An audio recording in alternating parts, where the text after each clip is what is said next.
Chapter 30. Coming to terms with my ex-social life pre-3 kids. West Hollywood was fun. Mika couldn't speak a paragraph full of English. She took me out to Sushi Roku on Beverly Boulevard for my 22nd birthday. She had silky smooth, beautiful long hair. Her eyes penetrated me whole. You were right. I should have broken up with you like a man. Sorry, special. Now I don't have to waste my angel hair pasta and white clam sauce with pepperoncinis on a babyface Southern gal, only for her to ask if she could bring home leftovers for dessert.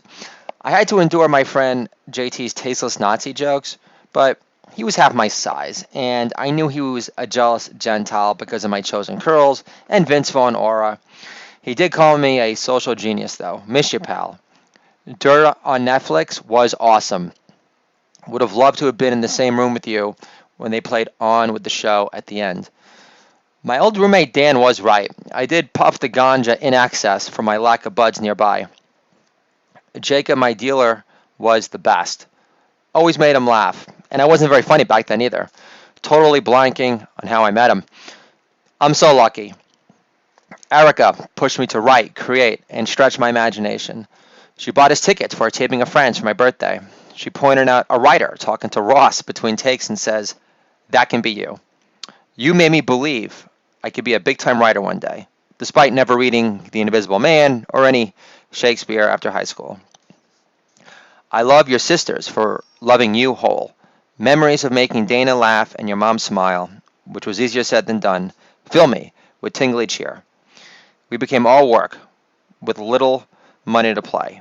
I wouldn't have gotten the amazing high of being introduced as a writer when I got hired by VH1 Classic in Manhattan without you pushing me down this empowered, deeply spiritual path in pursuit of big deal comedic glory. Thank you." Erica.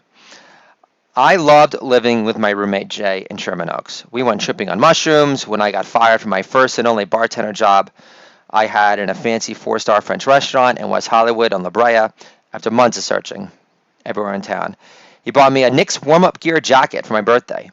No grown-up guy friend ever got me a gift on my birthday. Love you, brother. Can't wait to celebrate the release of my book in Vegas when we see Aerosmith together.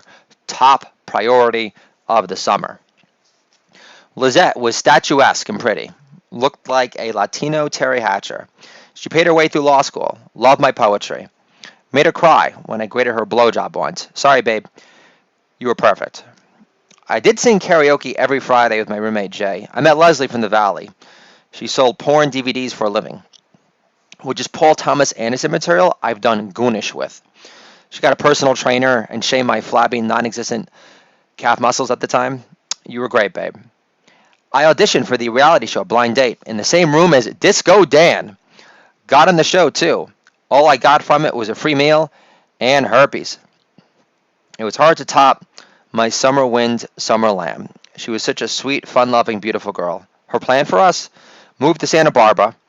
Summer would day trade, and I'd write books. I fucked that one up. Love you forever, perfect.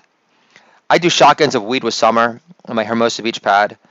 She didn't even like weed, despite going to the same school as Obama in Hawaii. And if Obama was such a baller in high school, why did he ride the bench at an all-Asian private school in Hawaii?